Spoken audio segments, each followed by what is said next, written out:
3 is the future.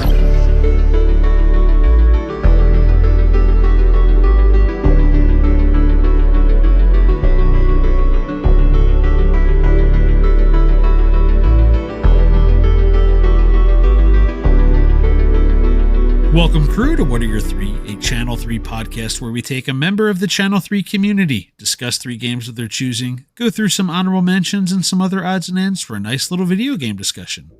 I'm Dan. With me, as always, Ray. What is going on, everybody?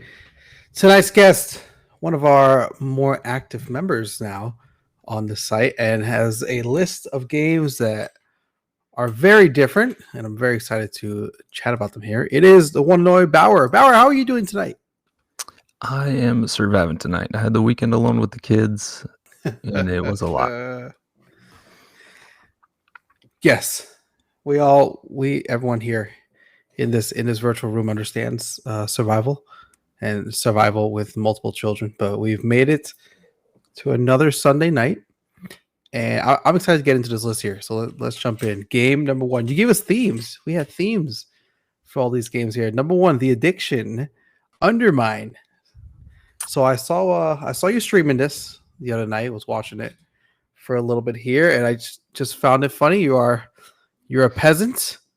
You're one of 20-something peasants, I think, depending on what run you're on, and you have some name. And the Archmage, who, of course, Archnos is the boss of the miners, and sends you off and say, "Hey, go explore some stuff." Yeah, Undermine is absolutely the addiction. Undermine is the game that I can go back to again and again and again and again and again, as with any of the games on my list, because they're all dungeon crawlers, which is what I lump them into. The roguelites, anything like that. I don't know what it is specifically about Undermine, but I've completed it. I've unlocked every upgrade, every item, every potion, but I still cannot stop playing it. There are certain levels within the dungeons that I still haven't beat. There's an entire, what they call an other mine after the game that I haven't completed, because you're choosing, like one upgrade, one relic, one potion, whatever it may be at the very beginning of the run. And gold is very limited, so the other mine is very difficult. I still haven't beat it, so I just cannot stop playing this game. And so when you've said you've gotten all the potions, all the weapon upgrades and whatnot, how many hours are we talking about here to get to this point? My second save, which is the one I've completed the game on, I think I just crept over 100 the other night. So 100 hours and to get through everything? Yep. Do you feel like that's typical? Do you feel like that's a long amount of time or a short amount of time for a game like this? I think it's pretty short. I think my first save is like 40 some hours, and I definitely wasn't skilled in games like this. Definitely played a lot more between the 2 saves. So I think it's pretty short, but I think there's so much more to do still. Is Undermine the game that got you into roguelikes? Watching one of my other games on the list got me into it, but this is the first one that I played and really committed myself to for sure. So this roguelike, to me, felt a little different than, I guess, I think of like the Binding of Isaac, where you kind of move from room to room, and it's these little squares, and you just kind of go in and you fight. But this one, you're exploring a little bit. There's almost some platforming sometimes. You can jump these little. I saw someone try to jump and immediately said, "Oh, there's a weird delay in this jump," and missed their first try. I see you smiling. Is that a typical experience? Welcome to my life. Miss these jumps. Welcome to my life. Yeah, absolutely. I mean, there's a specific relic that can make you walk over all of those holes in the floor, but it is pretty rare. There's a lot of platforming elements that are fun and unique. There's a lot of items within the maps that you can jump over. There's a lot of items in the map that certain enemies can pick up and throw at you and destroy. But yeah, platforming. I love platformers too, so that's another aspect of it that's really appealing to me. And so, what does this game have like bosses? Do you so you know like, oh, I hit this boss? Are you gonna play the same ones each time? Yes, we'll call it every level has 3 floors, and at the end of the 3rd floor there will be a boss, and they're all the same every time you run through.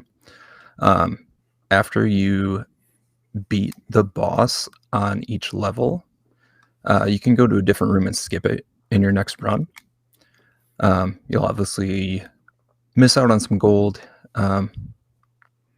which can benefit you pretty greatly in future runs, but it is a really nice aspect to be able to skip that boss, and your next run through, maybe you're on boss number 2, so you just want to skip the first one, move on to the second one. What do you think was the because with these games, you go on runs and early on you're gonna lose. You just don't have the skills, you don't have the abilities. What's the ability or the weapon or the skill that feels like the turning point? And you're like, oh, this is clearly something that's going to make the game easier now. In this one, nothing, honestly. You have one weapon the entire game. It is a pickaxe. You can swing it. You can increase the size, speed, and damage of that swing, or you can throw it and you can increase the throw size. You can get relics that will reflect the pickaxe to another enemy after the throw. You can get it so you can get a relic where it'll let you throw through objects, but truly nothing in this game has made me feel like, hey, I'm at a point where I can absolutely destroy this game right now. Like even now, I can do a run in the normal mines, and I have no idea what's going to happen. Right, five years in, I feel like I could ask this question because this game is 2019. I need to know. I didn't look it up, but I kind of need to know. Is Arkanos going to come back and be a villain at any point, or is he really just your boss that sends you off?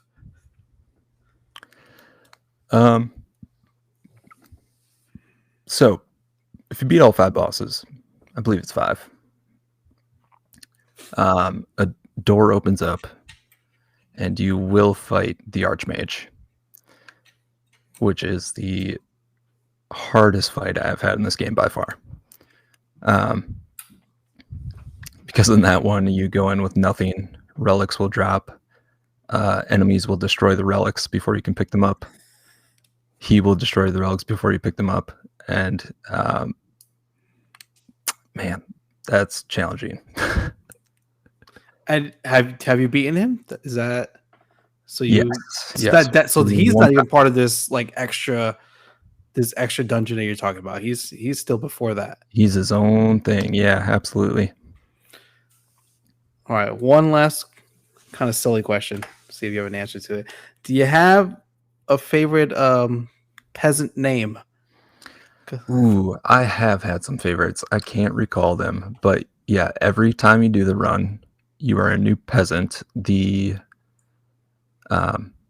actual visual of the peasant may be a replica, but I don't think I've ever had a duplicate name the entire time I've played this game, and they're always goofy and silly.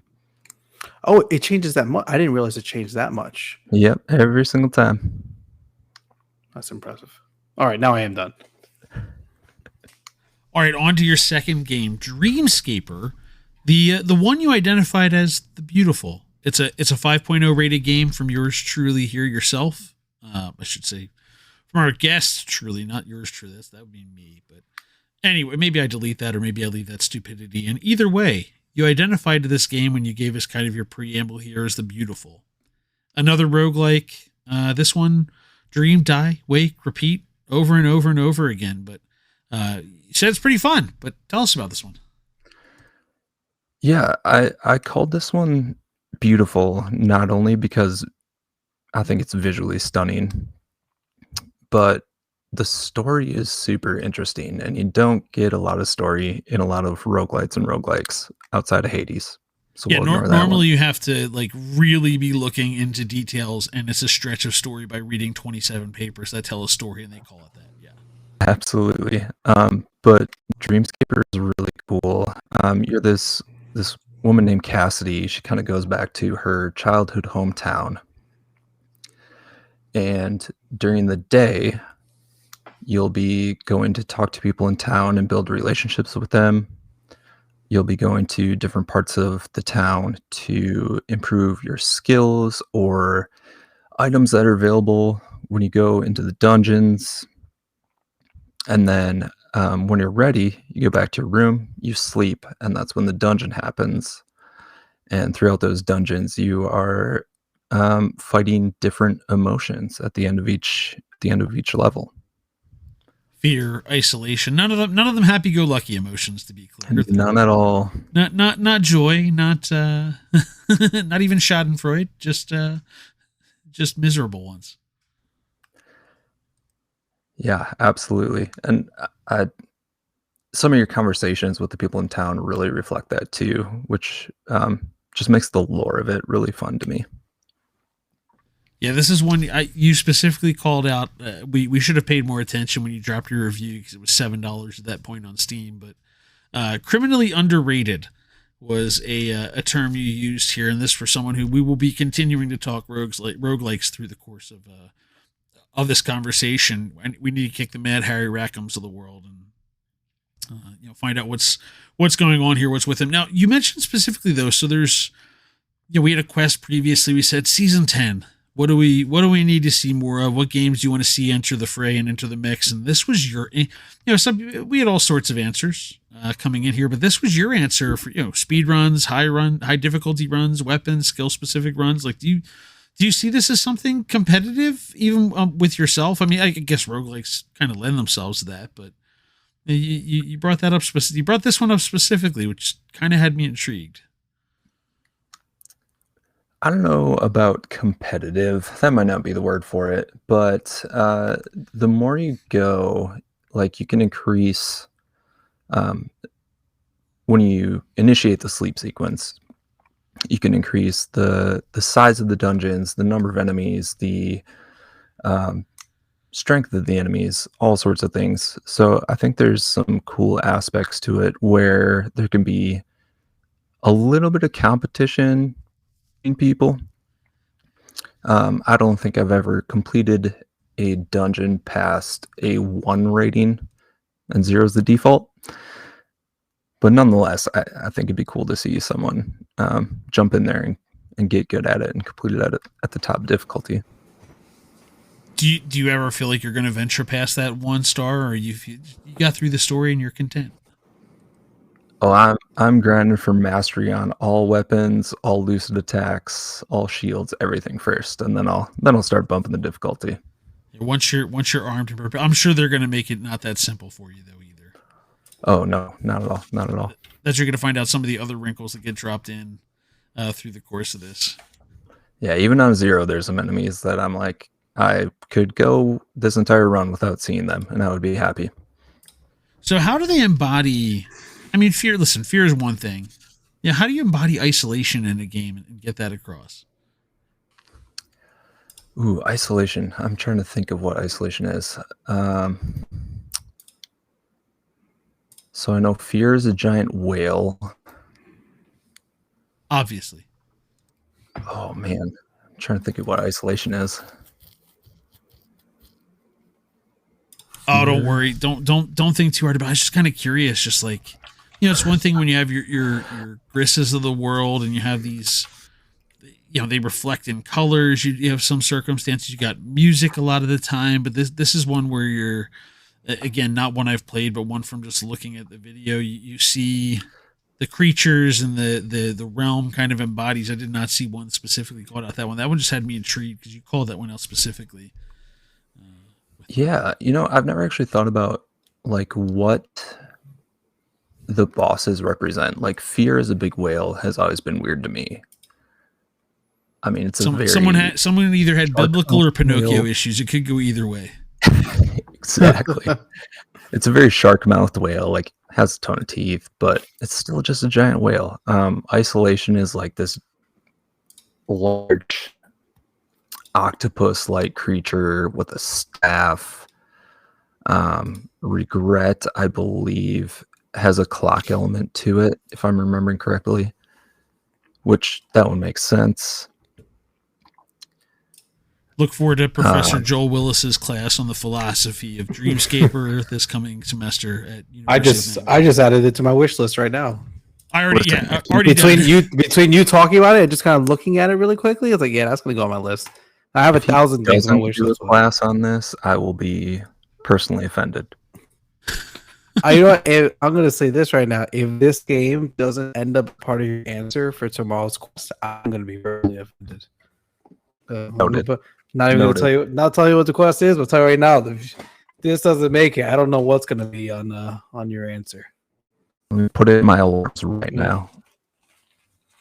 I don't know if Dan has looked, but I did. I added in quest for like. I have not. That's my post episode run.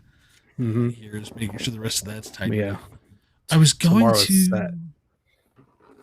shoot. I was going to say. By the way, I looked it up on Steam, and the first thing Steam says to me is similar to Hades 2 that you love, and I was like, that's all I needed to hear. That's we're on the same Ray page. also has a gun to his head held by Gabe Newell that says Steam 2 etched into the side of it. I mean, Hades 2 engraved in the side of the gun. I still haven't beaten that latest update. It's actually really kicking my butt. So, how did you find this one? So your first game with Undermine you found from another streamer. How did you wander into Dreamscaper? Here's where the community is going to judge me hard. I am, by all means, an Xbox gamer. I've never had a gaming PC or space for a gaming PC. So I'm the kind of person who has Game Pass, and I will play almost anything and everything that comes onto Game Pass. And one time this popped up, and I thought, this is right in my wheelhouse right now, because that's when I was in the depths of getting into Undermine. So it came up at the right time. Well, congratulations. We support you, just so we're clear. No one's judging you. We're happy to hear there are people here for Xbox. I guess is it not on Game Pass anymore? It's just eligible for purchase now, possibly. Yeah, Lord knows I just checked really quickly. Thanks for reminding me about Game Pass. I have to remember that I have Game Pass now. You know, that can become a really dangerous problem if you don't do that, Ray. But it is not same price Xbox or Steam right now. I think it's on Switch also. I think it's all over the place. I'm not getting this on the Switch. I'm just saying. Come on, Dan. I'm pointing it out there. Listen, just like there are people, we got to protect the Xbox players. All three of them in the world. We got to make sure that the Switch players know there are games that are out there for them too. Yeah, I know it's on the Switch. I saw that part, but we're a dying breed. Dan, save us. Stop it. Baauer's here telling me how beautiful this game is. And you want me to kill the beauty of the game by trying to turn it on the Switch? Come on. No, these games. Listen to me. Don't come at me with that with these roguelike games. They play perfectly on Switch. They do not play perfectly on the Switch. What does it? How dare you? I'm with you, Ray. Don't do this. They don't play perfectly on the Switch. They can't handle it. The only one, and now roguelike, I mentioned it. The only one that plays correctly on the Switch is the Prince of Persia game, and that's because they made it for the Switch first. But I'm talking like the Cult of the Lamb. I'm talking like the roguelike games. Maybe Hades. I don't know. I haven't done enough to say that. It's not the same. Oh, it's not. It's a little slower. It's a little slower. Now you're being The pictures are a little worse off. As someone who went back and played Ori, because I have that on my Switch, because I was way back in the day, I'm like, oh man, this should look a lot better than it does right now. All right, I'm done with him. Before I go to your third game, Ori was tailored to the Xbox. Of course, it's better on the Xbox. That was built for that. Yeah, but the Switch loves playing Xbox games. All the anything it's not an Xbox does. Yes, that's true too. Baauer, but I got to end this. So I was going to say, the third game, I'm going to separate that in its own bucket. But if you had to say which of between Undermine and Dreamscaper, which one you say, if you're going to put all your chips behind something and say like this is the one you got to go play, which one of the two is it? Regardless of my answer to what I'm looking forward to, I think I'd say Dreamscaper just for the lore. And Depth of story. one other thing one other thing I love about it is there's some really cool Easter egg weapons in it. There's a lot of weapons that were created by supporters or the community. There's weapons that reflect other games. One I can think of is, oh goodness, Is it Bauer's bag of marbles that you just drop a pile of marbles that have laser guns and brother, I knock other wish. marbles I off? wish. I mean, I'm looking at a picture here. It looks like there's a bunch of marbles to buy. I don't know what's going on in it though.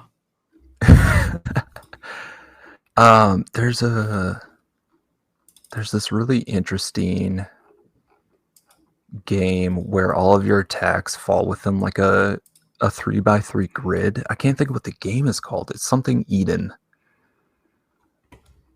But one of the weapons in Dreamscaper uses that same 3x3 grid. And as you're buying weapons in the game, it will show you, like, if it was someone from their community or from their supporter group who created it, they'll list them specifically. So it's really just fun to see that they have all that backing while they were creating the game. This is going to release right in the height of Black Friday sale season, so I'm sure Steam will be out here putting to just say, for putting the gun to the head again. They will be putting a gun to everyone's wallets again and demanding sacrifices. I'm sure this will be in there. They're definitely listening. I have to make a note that Dan, you said Gris. The game is Grease. God, I'm sorry. I did say that incorrectly. Thank you. I just started playing that this past week. Go on. I got to recover from. I knew Dan, I said it wrong too at the time too. That I was like, oh, I got away with it. If I don't announce that, somebody's gonna call me out for not announcing it. not dunking on me. All right. Well, your third game, the newbie of the bunch, not a new game itself, but maybe the newbie for you. We'll find out about this, but you're not going to believe this. It's a roguelike. But it is this time it's a deck building game in Inscryption. So go on. I'll let you start, and then I've got some follow-up questions. Yeah, definitely not new. I think it's 3 years old. Came out about 3 years ago. But it was never available on Xbox, particularly for free. So it hit Game Pass last month, I believe. And in terms of board games, I love deck builders. Dominion is one of my favorite games of all time in terms of board games, tabletop games. So I was always excited to try Inscryption, but again, I never wanted to pay for it. I knew it would come to Game Pass eventually. So I've got maybe 10, 12 hours in it. But so far, I've loved everything about it. How much did you know about this one going in, as far as the nature of the gameplay and how it manifests and your opponent's situation with this game? I'll try to speak in generalities. Yeah, gameplay, I think I understood. I've watched enough of it through streams that I understood the mechanics of the gameplay. I always avoided any final battles because I never wanted to see the specifics of them before I played it myself. So that was all new to me, and all of the play outside of the game board, I had no clue at all. Yeah, I was curious if you knew how much of a violent mess this game was, frankly. No. At the same time. No, grand scheme of things, no, I did not. Yeah, it's a game where, like, you describe it on paper, like it's a roguelike deck building game. You're like, yeah, that all sounds lovely. And then you read the ESRB description for it. You're like, no, you're dealing with like plagues of rats tearing things apart, and blood, gore, violence. All over the place. Yeah, absolutely. I have some sidebar questions. So this is let me ask first of all. So this is a newer one for you.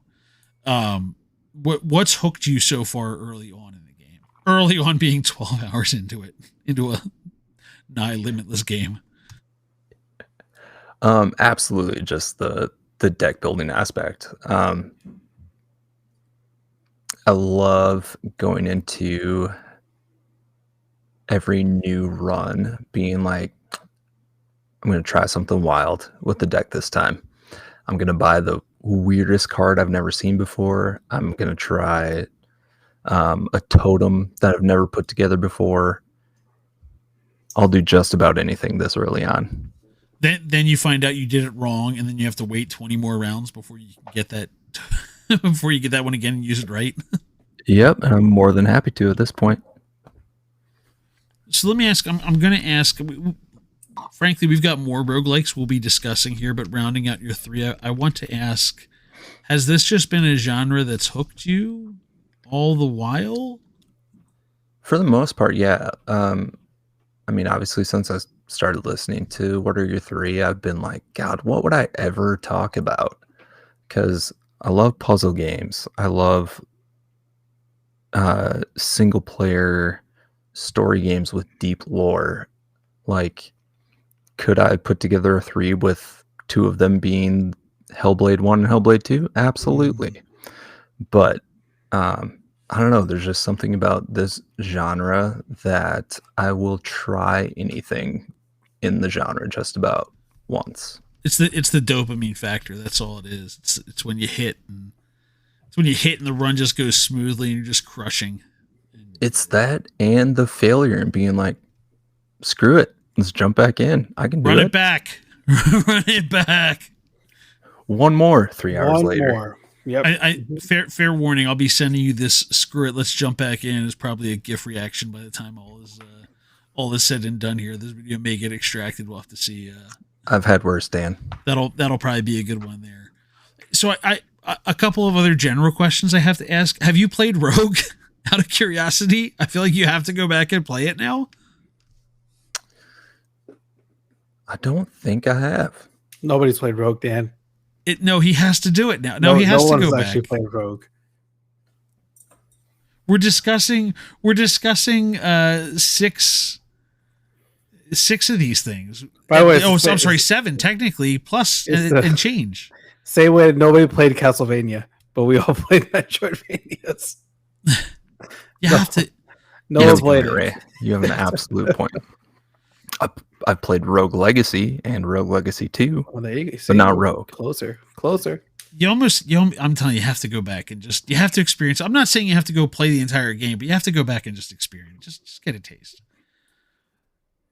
I did want to ask, so this one, Devolver's been publishing some gems. We talked about it on a recent one with Thunder that, and to your point, like, it was coming to Xbox, like the Devolver stuff, the stuff they publish will end up on Game Pass at some point. So it's a matter of just waiting for it. But this is one guy, Daniel Mullins, has like 20 games he's put out at this point and is continuing to develop games. You wonder what it's like for somebody who can put this stuff together, as Ray's highlighting that for something. I'm concerned about whatever it was I just said. He's looking for sales figures probably now to come back at me for this. I'm just looking up what games he has. I didn't know. Yeah, like I love being in streams with Cult of the Lamb. I love jumping in those. That's a psychotic one, and it plays well on the Switch, Ray. I don't want to hear it. I'm sure it plays better elsewhere. Yeah, I'm sure it does, but it plays well there. So, I'm trying to think if it's Broforce. Is Broforce one of theirs? I don't know. It probably is. So. Man, I've had the game forever, and I don't think I've ever opened it though. The best part about Broforce is the Expendables DLC or whatever it is they had. Broforce is digital, Devolver Digital. Broforce. It is so much fun and so stupid, and I love it. I just have to figure out what Devolver's misses are. Again, they're publishing; they're not developing. They're publishing. Yes, it's the other end of the spectrum, but they're still finding the right projects to back. I gotta like Grease. What? Oh yeah, But They published. Oh, they backed Greece. Oh wow. yeah, They did, the both of those are. Yeah, I know. Oh yeah, they just hit with Neva again. That's gonna get Cult of Lamb. Let's see, great on Steam Deck. My friend Pedro, who is a Oh, banana. my friend Pedro is bonkers. I loved there it. we go.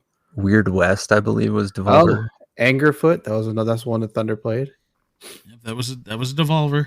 All the McPixel games. Those are so stupid and fun. Death's Door, which has been on like every free way you can get it at this point. They want you to play it. Like I think Prime gave it away. I have it somewhere on my computer. I have this game. The best part about Prime giving it away is you don't know which one of the 17 services they sent it to.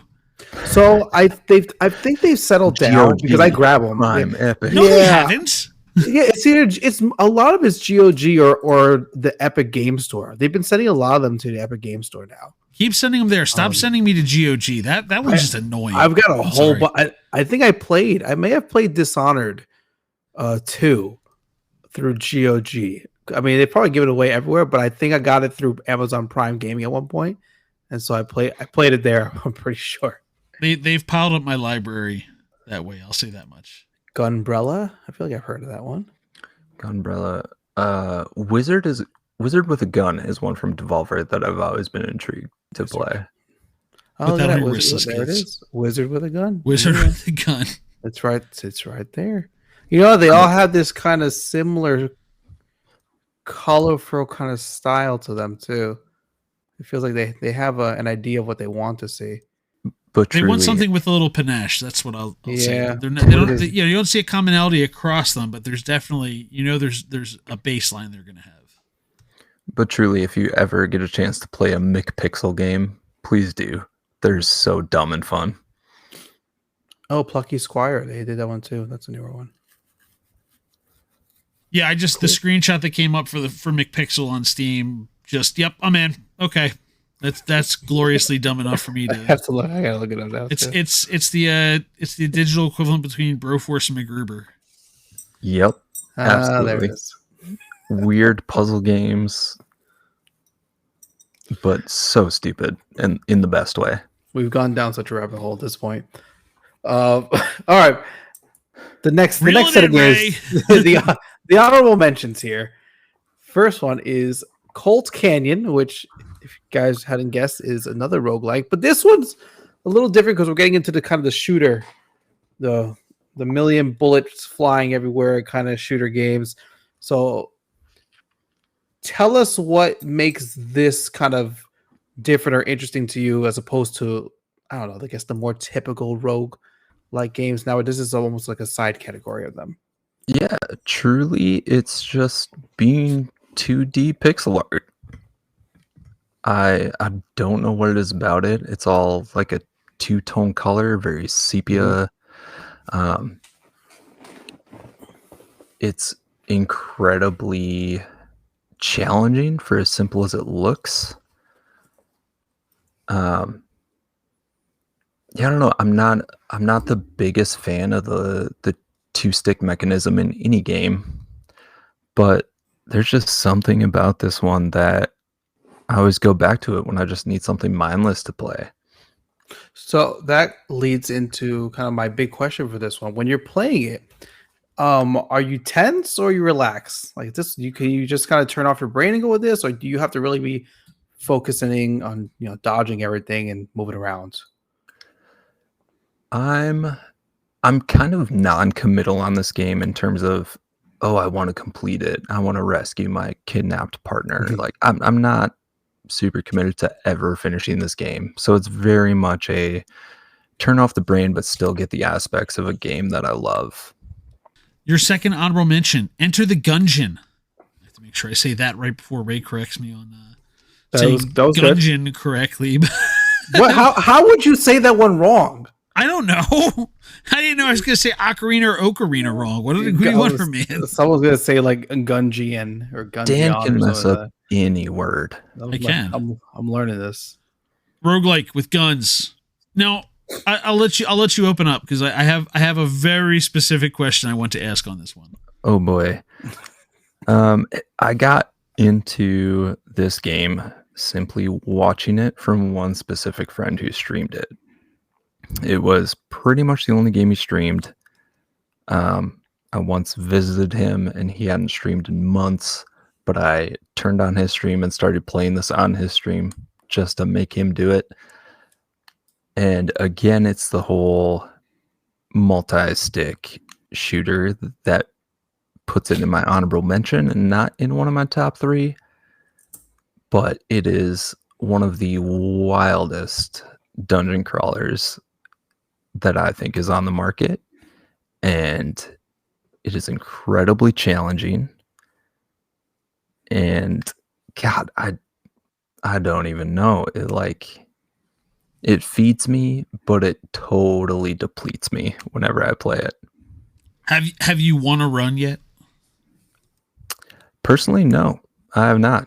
It's the mechanics for me that I really struggle with. I think if I committed some more time to it, I could, but it's that mechanic. So you're struggling with the mechanics. How did this one make the cut then? It's what brought me into the genre, even just watching it. I mean, if I hadn't ever watched this game, I probably wouldn't have really committed to playing anything else like it. Okay, so that explains, because my main question here was, this is a game that's 4.8 rated on Channel 3, and one person's holding it up from a perfect 5.0, and that's you. You are the one who has given it a 4-star rating to keep it from being at 5 stars. And I was just kind of curious, even your review was about 6 months ago, and you said you really want to get back into it. But so I was just kind of curious, did you get back into it? Have your thoughts changed? Or is it just like, it's prohibitively difficult, and you just have more fun with other stuff? And I get that. There's nothing wrong with that.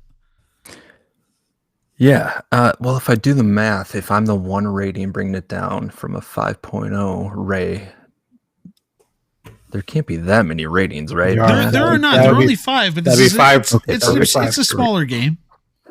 That would be 5. No, it's absolutely the time and just enjoying other stuff. I know at some point Game Pass is going to have a huge lag, or nothing on there is going to seem appealing, and it's in my library.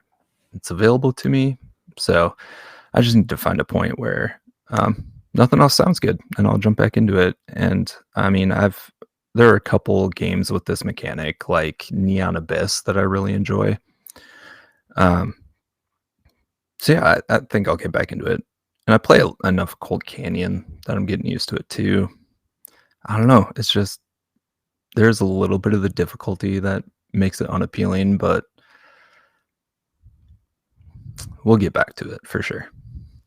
Your third honorable mention. Yeah, we talked about Inscryption being a deck building roguelike. We've talked about other games. baauer0 has had a big year here with saying we're taking poker and making poker a roguelike game. Your third game has taken Scrabble and turned Scrabble into a roguelike game with Letter-like, a game that it's only on Apple right now devices. It's coming to Google down the line. I don't even think it's had a 1.0 release yet. I think it's still technically early release, and it's difficult finding like real information on the game besides the Apple details on it, because it's still new, it's still limited. But is Scrabble the roguelike the most effective description for it? I think you're accurate there. This came up on, like the Reddit summary emails you get with all the stuff you're interested in. They're usually stupid and annoying. Yeah, they are. That's amazing. I scrolled through one about 4 days ago, and somebody posted, "Hey, we made this roguelike. Go check it out here for the demo. It's available on Apple for a demo. If you're interested on Android, sign up for updates." But it is truly a Scrabble roguelike. You create words, and Dan, I don't mess around with word games. And the stronger the word score, the more damage you do to the opponent, and it is wild. Just to be clear, I don't question baauer0's words on stream scores. They're clean, they're legit. There's no assist coming there. Every single one of my daily games is a word game, except for Coffee Golf.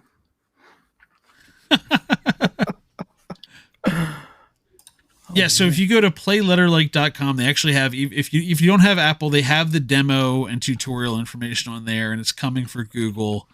And like you said, sign up for updates there. I'm very curious to see how it goes.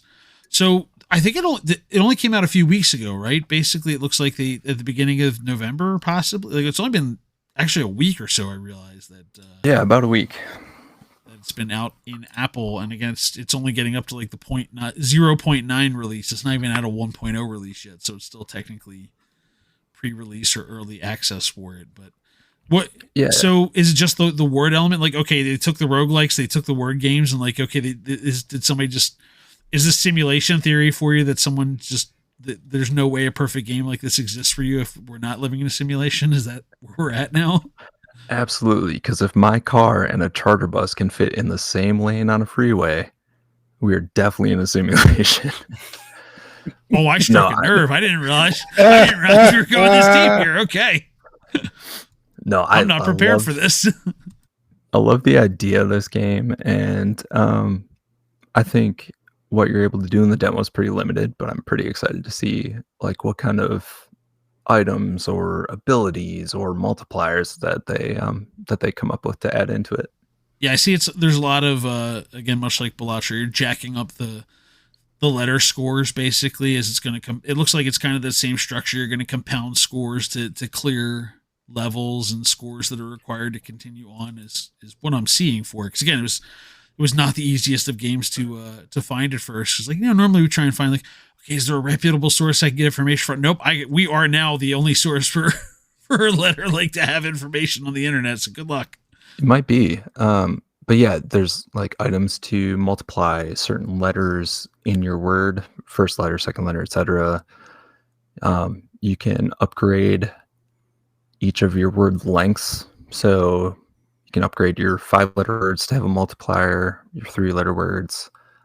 There's items where you can get a word multiplier based on the number of vowels you use, total letters you use. Yeah, so far it's been, I played through it twice, I think, and it's just been enjoyable. All right, now we look to the future. One game that you are looking forward to, Undermine 2. Who would have guessed? Undermine 2, man. I look at a quick video of it. Little, I get kind of an upgrade to the graphic. They keep the same style, but nicer, right? Nicer, cleaner, almost a little more 3D-ish. I kind of like it. From the video watch, seems like there's a lot going on here. Yeah. Thorium had a Q&A about Undermine 2 on this. I hadn't Hold tight 1 second, guys. and just play it. Hold tight 1 second. Hold on. Oh. I need to pull a Scotty, and suddenly the weather's catching up to me here. I think it's only when I have Ray on things get crazy. It seems that way. It's because he's not wearing sleeves. 1 moment. Let me make sure this is all working right. You broke up briefly there. Let me just make sure it stays healthy. I'll just play some letter like while we're waiting. There you go. Yeah, I'm trying to get a hold of those. I once I learned about, I'm trying to see if I can get a hold of those folks to chat with sometime too. We'll see. All right, we're good. We're good. Apologies, gentlemen. Carry on. Back to where your response was, Baauer.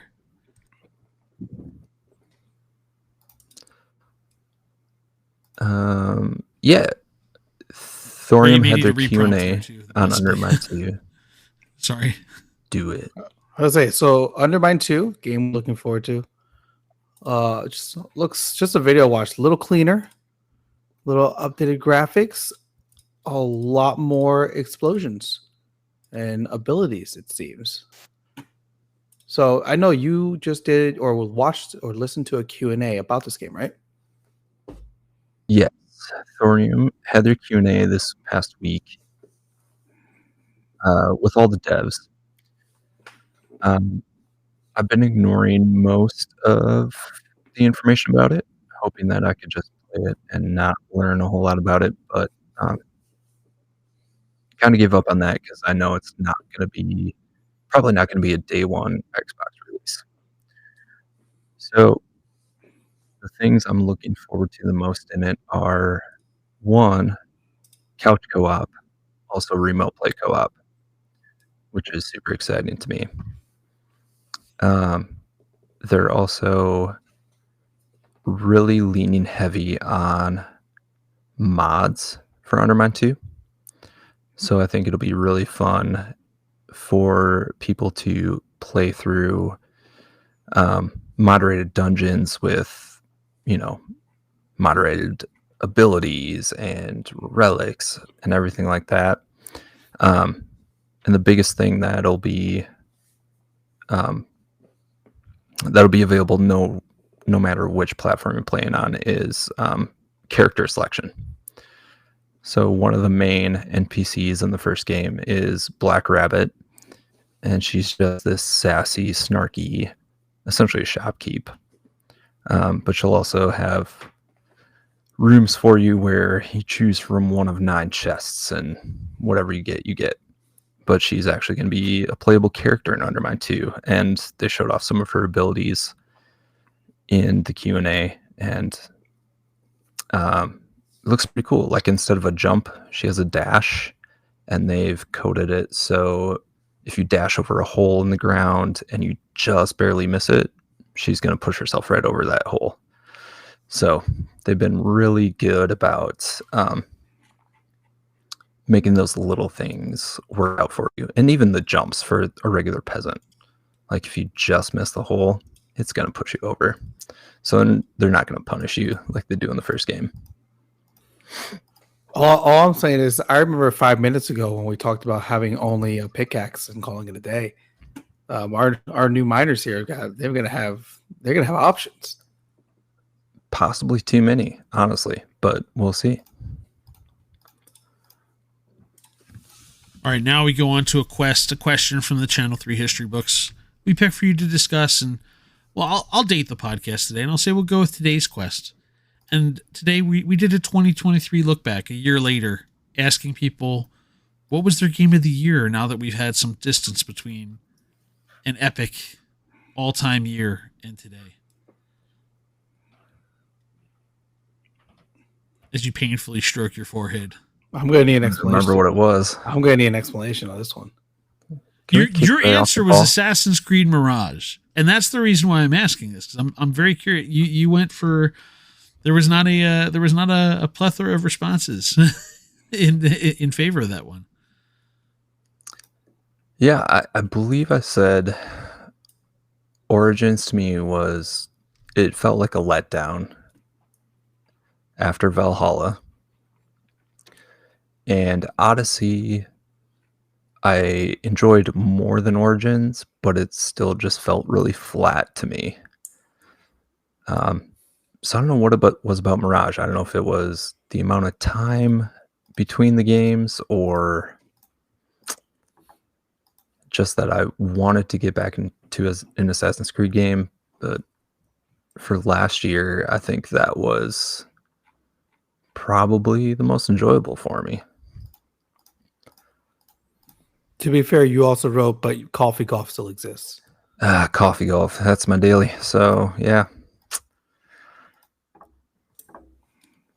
And the last question we ask everybody, what's been your favorite feature on Channel 3?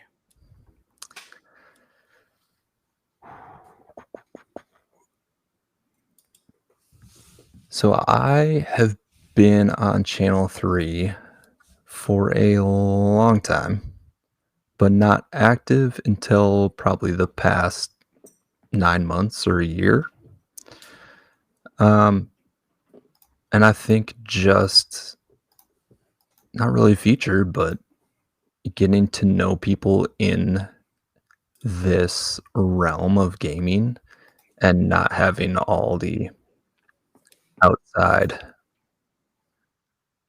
hoop-de-hoo and all the garbage.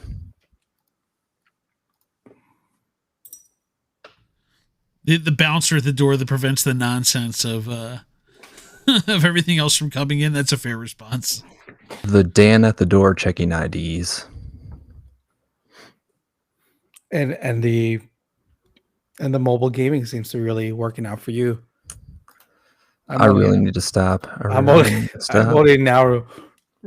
now seeing that you got to 410 on Flappy Dunk. Flappy Dunk? Which is this is just such a ridiculous score. When you were at 2 something, I was like, I can catch 2 something. I gotta sit and do it right.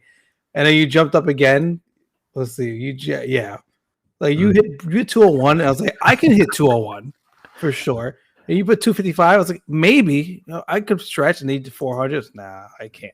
That was me being like, it's almost the end of the week. I'm gonna try it one more time. And I'm laying on my back on the couch, and all of a sudden I'm like, oh, I'm at 300. I'm at 350. It's so wild. I hit 125, got eliminated. I just deleted the game. So I'm done. This has got to go away. Yeah, I actually don't think I have it on my phone anymore. I think I'm done. So Ray, you still have a chance. Ray, no, I'm not catching are we back to 3:00 now for the turnover? You got 4 hours, Ray. Yeah, it's not happening. There's no shot. We will have a more normal, well, not normal, a more modern mobile game this week. Oh, God. I'll say that. Nah, give me more Flappy Dunk.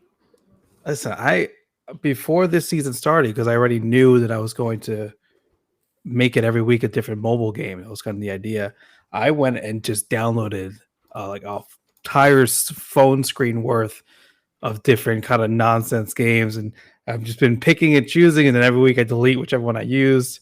I just hope he's checking for spyware before I keep checking. What is Ray trying to get us to install on our phone? Is some international agent of espionage? I googled it first and say, hey, does this have an Apple and a is this verified? Is this malware? What are you doing to me, Ray? I check them first before we go. So Flappy Dunk was there. They are tough though. The way ads have just killed mobile games really sucks. True. But then you still, I guess the only good ones you get now are kind of these bigger studio ones that don't need the commercials. You play Marvel Snap, you don't have to have wait commercials between rounds or whatnot. So, but all these little games, every single one is ads now. So I don't know. Is it making money? It's somehow getting money for them. I can't see it. They get paid per hit, so they run 1,000 ads and they make some money. So yeah, it works. Yes, so it's terrible. And on that terrible note, we've made it to the end of another What Are Your 3 podcast. Thank you, Baauer, for being our guest. You can find the podcast at c3.gg/podcast, dropping every Wednesday morning at 3:33 a.m. Eastern on all the major platforms, including Spotify, YouTube Music, and Apple Podcast. I am Ray. Dan puts this all together. Our theme song is by Castor Garden. And for our executive producer, Joel Willis, have a good day, everybody. Hadouken! I see what you did for tomorrow, you psycho. It's going to be over before this is even heard, but psychopath. No, this one will take some time. The last time it'll be over before the episode drop, so people will be like, "Oh, what was it?" And yeah, it's we've done it before. We've done it twice before. I looked, but this one will be tough.